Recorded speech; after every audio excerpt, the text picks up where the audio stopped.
Ok, continuamos con la segunda parte del primer tema, sistema urinario, donde esta vez vamos a hablar sobre las características histológicas de los túbulos, ¿ok? Que es por donde circula la orina y se modifica para formar el producto final. Después en el polo urinario, se continúa con un sistema tubular que se llama túbulo contorneado proximal. Después sigue el asa de Henle, ¿ok? El asa de Henle, asa delgada, asa gruesa, ¿ok? Túbulo contorneado distal. Está el túbulo conector, aquí dice colector, pues es conector, y el túbulo colector, ¿ok?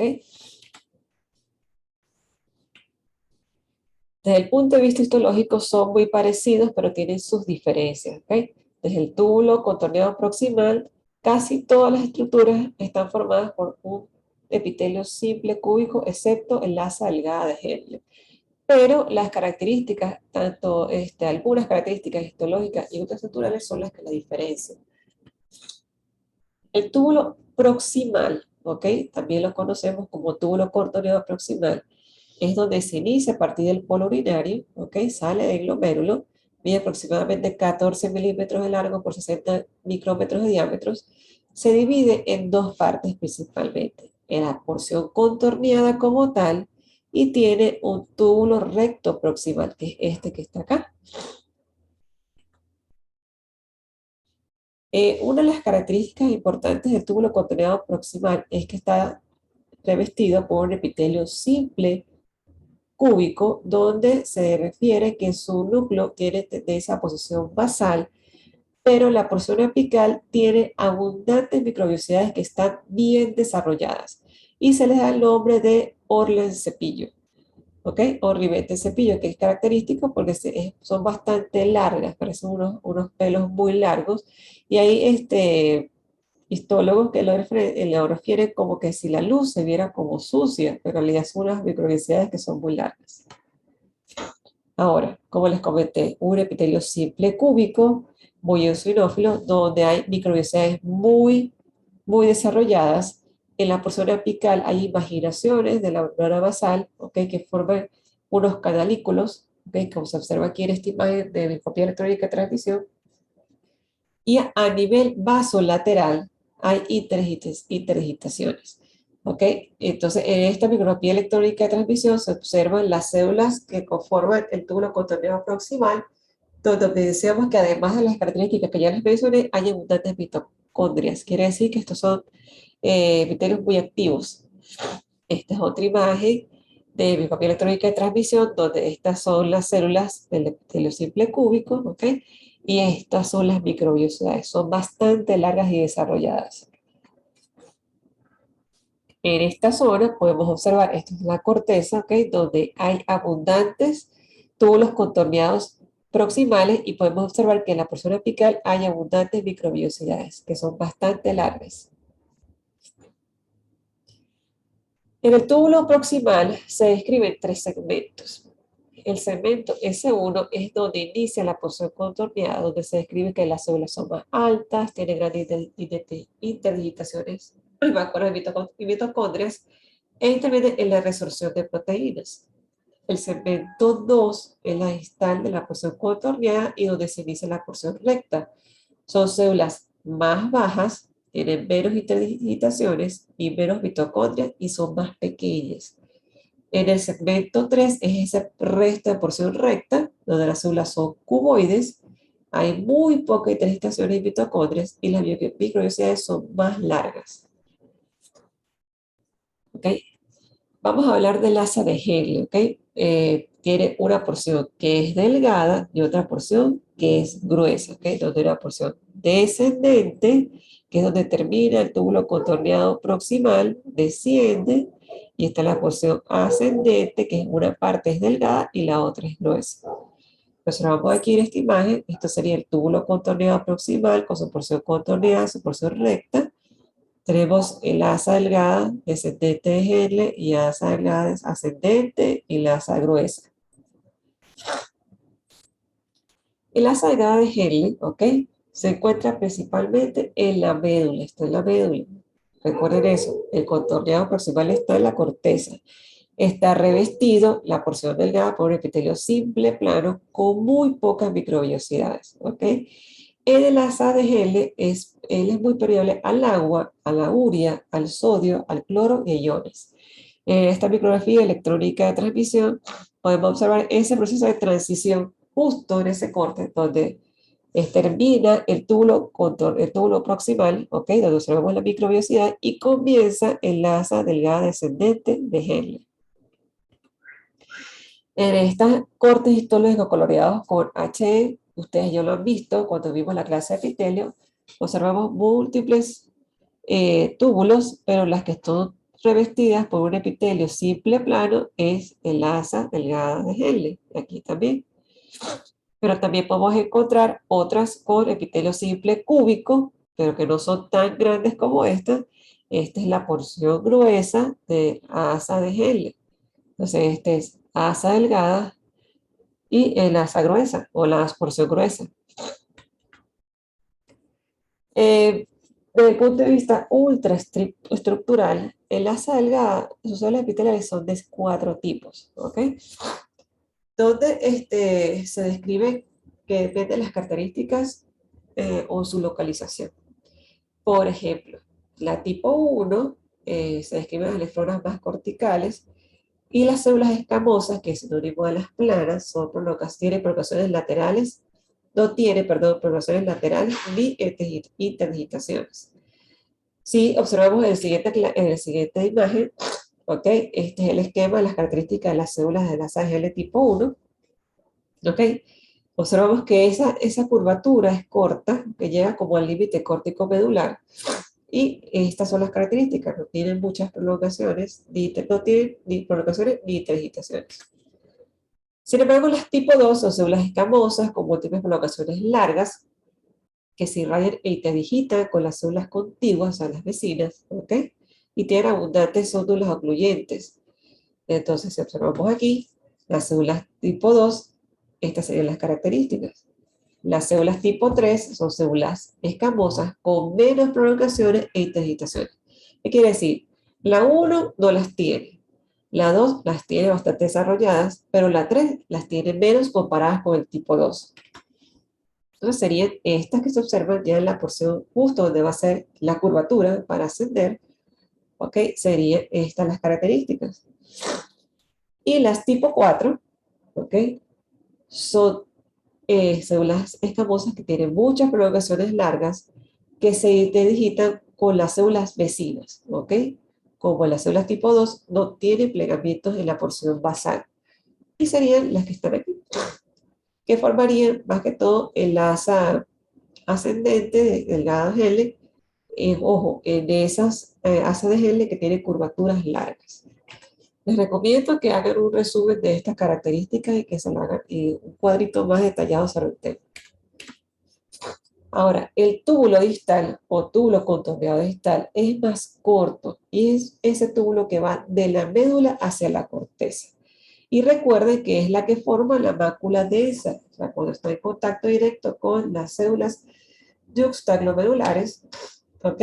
Esa porción del epitelio se hace más alto y grueso y forma la mácula densa. Ella es la que forma el túbulo conector, que es el que va a comunicar el túbulo contorneado distal con el túbulo colector. Una de las características del túbulo contorneado distal, primero, es que el epitelio simple, cúbico, como ya lo conocemos, pero no tiene microvellosidades, ni vacuolas, ni lípidos, pero tiene múltiples pliegues e imaginaciones de la lámina basal, de la membrana basal, disculpen, que forman las estriaciones. Y entre esas estriaciones hay abundantes mitocondrias. ¿Por qué? Porque en este túbulo hay mucha actividad de la bomba ATPasa sodio-potasio. ¿Ok?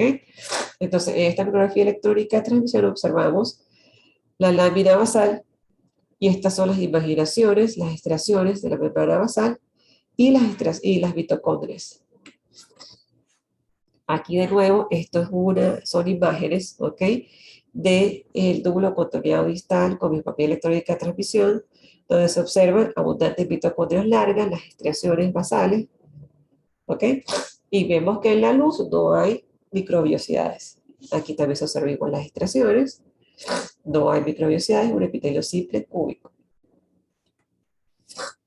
Ok, como el túbulo contorneado distal va desde la médula hacia la corteza, podemos observar algunas de estos cortes histológicos en la médula.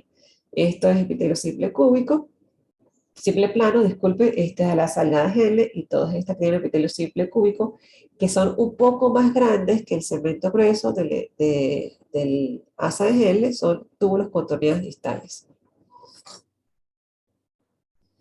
Aquí lo podemos observar también, lo que dice TCD son túbulos contorneados distales. Si los comparamos con estas, son los citoplasmas un poco más claros. Y esta es muy diferente a esta, ojo con eso. Aquí asa delgada y estas son asa gruesa. Volvemos a observar aquí, esto es médula, por eso tienen que saberse bien las características de los túbulos para que los puedan diferenciar. Estos son, vamos a observar por aquí, asa delgada, asa gruesa, ¿ok? Y por aquí, unas que son un poco más oscuras son los túbulos distales y estos son túbulos colectores, ya vamos a hablar de eso. El túbulo colector va desde la corteza y pasa por la médula, ¿ok? A través de los rayos medulares. Se fusionan y forman los conductos papilares de Bellini, ¿ok? También se conoce como área cribosa. Y esas son las que tienen estrecha relación con el cáliz menor. El túbulo colector tiene una diferencia importante. Es un epitelio simple cúbico, pero su porción apical no es recta, sino que es cónica convexa, es decir, que tiene forma de cúpula, ¿ok? Este túbulo tiene abundante permeabilidad al agua, o sea, interviene la concentración del agua en la orina, está regulada por la hormona antidiurética y el péptido natriurético. Recuerden dónde se forma la hormona antidiurética, es decir, interviene también el sodio y el potasio. Esto es una micrografía electrónica de transmisión del túbulo colector. Vemos que el citoplasma es un poco más electrolúcido y aquí más o menos se dibuja la forma apical, que tiene forma de cúpula. ¿Okay? Si observamos aquí, estos son, para que lo entiendan, estos son las algas L, ¿ok?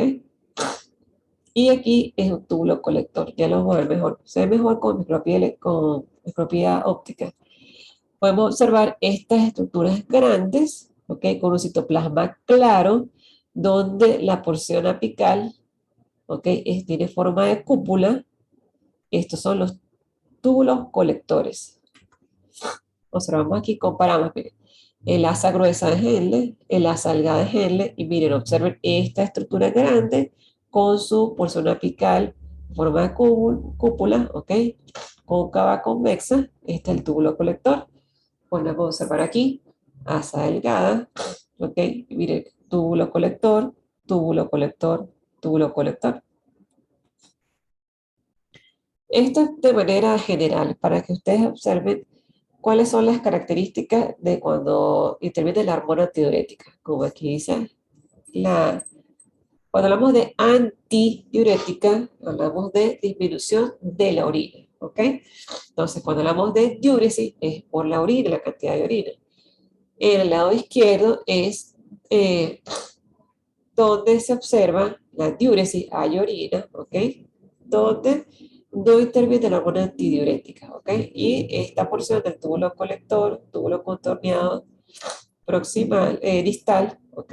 Es en línea negra, gruesa, es donde no se produce modificación de la orina, no se absorbe agua, gracias a que no hay activación de la hormona antidiurética.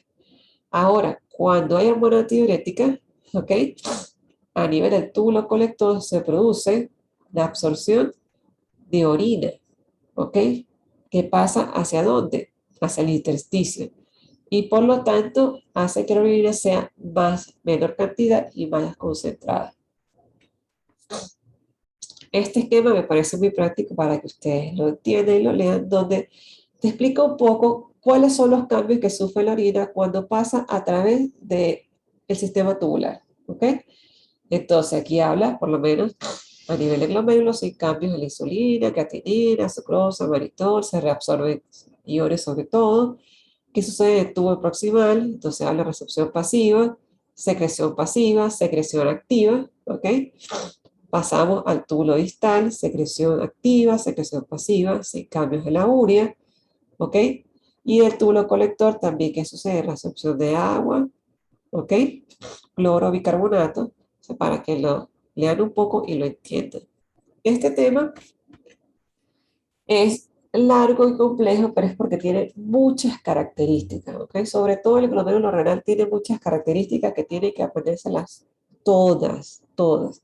Hagan un cuadro diferencial, como siempre se los digo, de las características histológicas del sistema de túbulos. Quiere cómo es el epitelio, las características apicales, las características basales, que absorben, que secretan, para que se les haga más fácil entenderlo. En la siguiente clase vamos a hablar la segunda parte del sistema urinario que tiene que ver o que va desde los conductos de Bellini, cáliz menor, cáliz mayor, pelvis renal, uréter, vejiga y uretra.